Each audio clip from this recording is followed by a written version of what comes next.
আসসালামু আলাইকুম রহমতুল্লাহ বারাকাত। সুপ্রিয় দর্শক, আমন্ত্রণ জানাচ্ছি কুইক বিডি চ্যানেলে। দেশ ও প্রবাসী যেখানে আছেন সবাইকে আন্তরিক শুভেচ্ছা জানাচ্ছি আজ দুপুর প্রবাস থেকে। সুপ্রিয় দর্শক, কাজের ফাঁকে আপনাদের সাথে একটু কথা বলার জন্য, একটু অবগত করার জন্য, একটু ভালো মন্দ কিছু বলার জন্য আপনাদের সামনে উপস্থিত হয়েছি।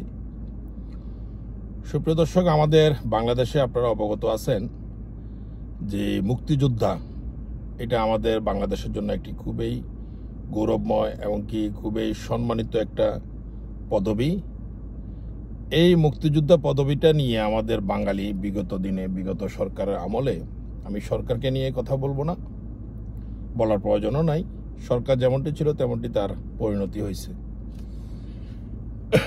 খুব দুঃখের সহিত জানাচ্ছি যে আমার বাবা মীর করিমুল হক, মরহুম মীর করিমুল হক, উনি একজন মুক্তিযোদ্ধা ছিলেন।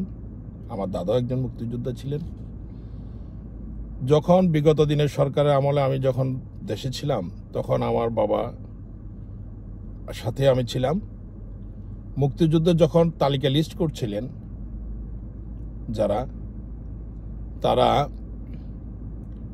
110 জনের একটা লিস্ট যখন করছিল, 111 নম্বর জন লিস্টে যখন আমার আব্বার নাম যখন আনতেছে অথবা লিখতেছে অথবা আমার আব্বার কাছে যখন আসছে, তখন আমার আব্বা, আমি নিজে উপস্থিত ছিলাম, আমি নামগুলো পড়ে দেখতেছে যে তো ওখানে 95% নাম সবগুলো ভুয়া নাম, ভুয়া মুক্তিযোদ্ধা।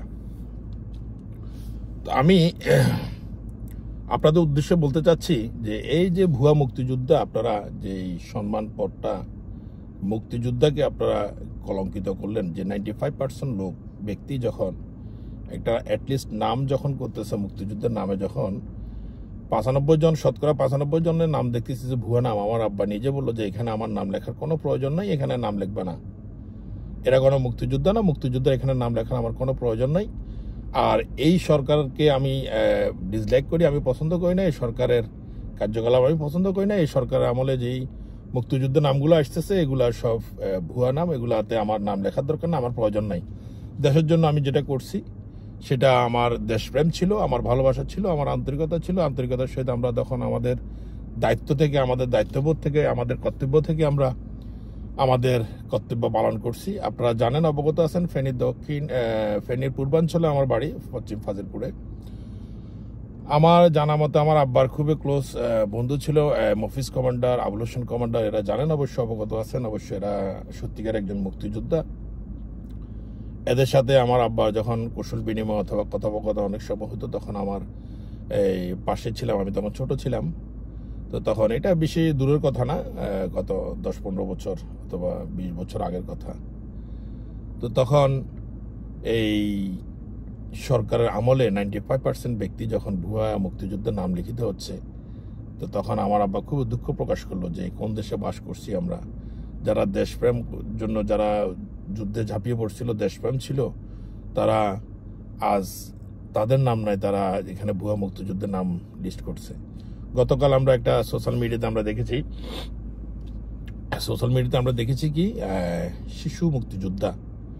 তো শিশু মুক্তিযোদ্ধা উনি 2 বছর বয়সে তখন উনি ভারতে যায়, উনি ট্রেনিং নিয়েছেন। এই ট্রেনিংয়ে উনি কি ট্রেনিং নিছে, উনি ভুয়া মুক্তিযোদ্ধা। ক্যামেরা অনেকবার চেষ্টা করছে তার সাক্ষাৎকার নেওয়ার জন্য, অনেক তার পিছিয়ে পাল্টা ধাওয়া করছে, সেই সাক্ষাৎকার দিতে রাজি না। 2 বছর তখন তুমি কি মুক্তিযোদ্ধা করবে, কি ট্রেনিং নিছে? এই ধরনের ভুয়া পদবি দিয়ে আমাদের বাংলাদেশের মুক্তিযোদ্ধাকে আসলে কলঙ্কিত করছে। আমরা বাঙালি জাতি, আমরা সম্মানী জাতি। আমরা চাই না আমাদের সম্মান অক্ষুণ্ণ হোক।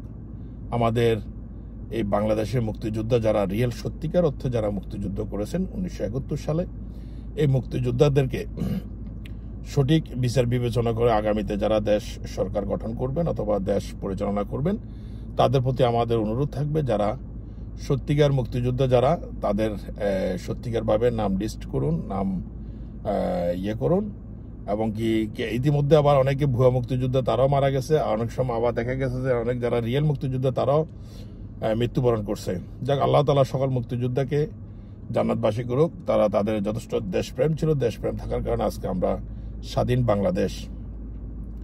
এই স্বাধীন বাংলাদেশের যে গণতান্ত্রিক দেশ, গণতান্ত্রিক দেশের গণতন্ত্র ধরে রাখা দরকার। স্বাধীন বাংলাদেশকে ভালোবেসে দেশের মঙ্গল যেটা হয় সেটা করার দরকার, এবং কি সত্যিকার মুক্তিযোদ্ধা যারা তাদেরকে সেই মুক্তিযোদ্ধার যে সম্মানটুকু, ওই সম্মানটুকু যেন সত্যিকার মুক্তিযোদ্ধারা পায়।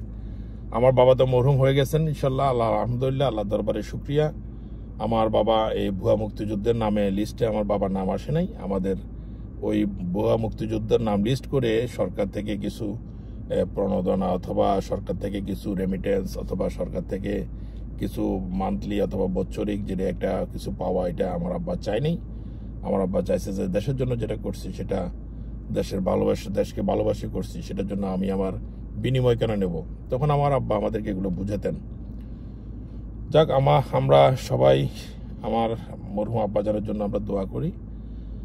কিছুদিন আগে আমার আব্বার মৃত্যুবার্ষিকী গেছে। আমার আব্বার জন্য, মরহুম আব্বার জন্য আপনারা সবাই দোয়া করবেন।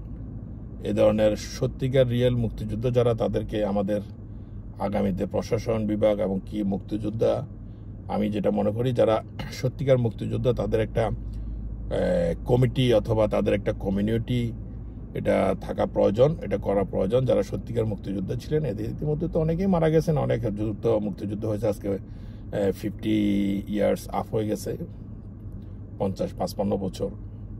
এর মধ্যে অনেক মুক্তিযোদ্ধা, রিয়েল মুক্তিযোদ্ধা মারা গেছে, অনেক ভুয়া মুক্তিযুদ্ধ মারা গেছেন। তো আমরা চাই না আগামীতে এই যে ভুয়া মুক্তিযোদ্ধা যারা আছে তাদেরকে বহিষ্কার করা হোক, তাদের প্রতি আইনানুগ শাস্তি ব্যবস্থা করা হোক, এবং মুক্তিযুদ্ধের নাম পদ পদবি ব্যবহার করে এরা বিভিন্ন সুযোগ সুবিধা এবং কি আপনার যে সাব রেজিস্ট্রার অফিসে, যে কালকে আমরা সোশ্যাল মিডিয়াতে দেখেছি সাব রেজিস্ট্রার অফিসও সে দীর্ঘ বছর চাকরিজীবী ছিল এবং কি অনেক টাকার পাহাড়ও করছে, আমরা শুনেছি, দেখেছি, অবশ্যই মিডিয়াতে, সোশ্যাল মিডিয়াতে দেখেছি, নিউজে। তো আমরা চাই না আগামীতে যারা ভুয়া মুক্তিযোদ্ধা যারা আছে, মুক্তিযোদ্ধাদেরকে আইনের আওতা নিয়ে আসা হোক, এবং কি লিস্ট যেটা পুরনো মুক্তিযোদ্ধার লিস্ট, ওই লিস্ট বের করা হোক, এবং কি যারা রিয়েল মুক্তিযোদ্ধা তাদেরকে নিয়ে একটা কমিটি অথবা একটা কমিউনিটি গঠন করা হোক তাদেরকে দিয়ে, এবং কি তাদেরকে সেই সম্মান এবং সেই পদ পদবি অথবা সেই সম্মানটুকু দেওয়া হোক যারা রিয়েল মুক্তিযোদ্ধা। আমরা আমাদের রিয়েল মুক্তিযোদ্ধাদেরকে আমরা স্যালুট জানাচ্ছি। ধন্যবাদ সবাইকে। আজকে আমরা যাত্রা পরে একটু সময় পেয়েছি, আমরা একটু অপেক্ষায় আছি, একটা ওয়েটিংয়ে, একটা পার্কিং এরিয়াতে আছি, ওখান থেকে আমরা আপনাদের জন্য এই মুক্তিযুদ্ধের ভিডিওটুকু করলাম। আশা করি সবাই শেয়ার করবেন আর আমাদের পাশে থাকবেন। ধন্যবাদ সবাইকে। আসসালামু আলাইকুম ওয়া রাহমাতুল্লাহি ওয়া বারাকাতুহু।